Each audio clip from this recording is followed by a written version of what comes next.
ഇത് പപ്പ നാലാഞ്ചിറ കോളേജിൽ മറ്റേ നമ്മുടെ ഈ ക്ലോക്ക് വാച്ച് ഇതിൻ്റെയൊക്കെ ഇതാണ് ചെയ്തിട്ടുള്ളത് ട്രെയിനിങ് ഇൻസ്റ്റിറ്റ്യൂട്ടിൽ. അപ്പോൾ വാച്ചിൻ്റെയും ഇതിൻ്റെയൊക്കെയാണ് പഠിച്ചത്. അപ്പോൾ അതിൻ്റെ റെക്കോർഡാണ്. എത്ര വർഷം പഴക്കമുണ്ട് പപ്പ? 25 വർഷത്തിന് മേലെ പഴക്കമുണ്ട്.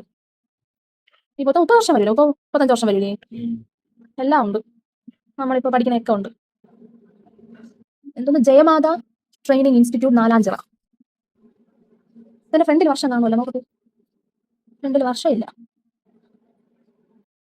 ഇവിടെ വർഷമുണ്ട്. 1986 മുതൽ 1988 വരെ ഉണ്ടോ? അതാണ് പപ്പയുടെ റെക്കോർഡ്. ഇത് പപ്പ ഉപയോഗിക്കുന്ന ടൂൾസ് ഒക്കെയാണ്. വാച്ചിന്റെയും ഇതിന്റെ ക്ലോക്കിന്റെ ഒക്കെ. നമ്മളിപ്പോൾ ഫിസിക്സിലൊക്കെ പഠിച്ച തിയറി ഒക്കെ ഇതിലുണ്ട്. ഞാൻ കാണിച്ചു തരാം. നമ്മൾ ഫിസിക്സിൽ പഠിക്കുന്ന പാരലൽ കോമ്പിനേഷന്റെ ഫോർമുല ഇറക്കും. പാരലൽ കോമ്പിനേഷൻ അന്നേ ഉള്ളതാണ് ഇത്. ഈ ഡെഫിനിഷനും ഈ ഡെഫിനിഷനും കാണാതെ പഠിക്കണേ പാരലൽ കോമ്പിനേഷന്റെ.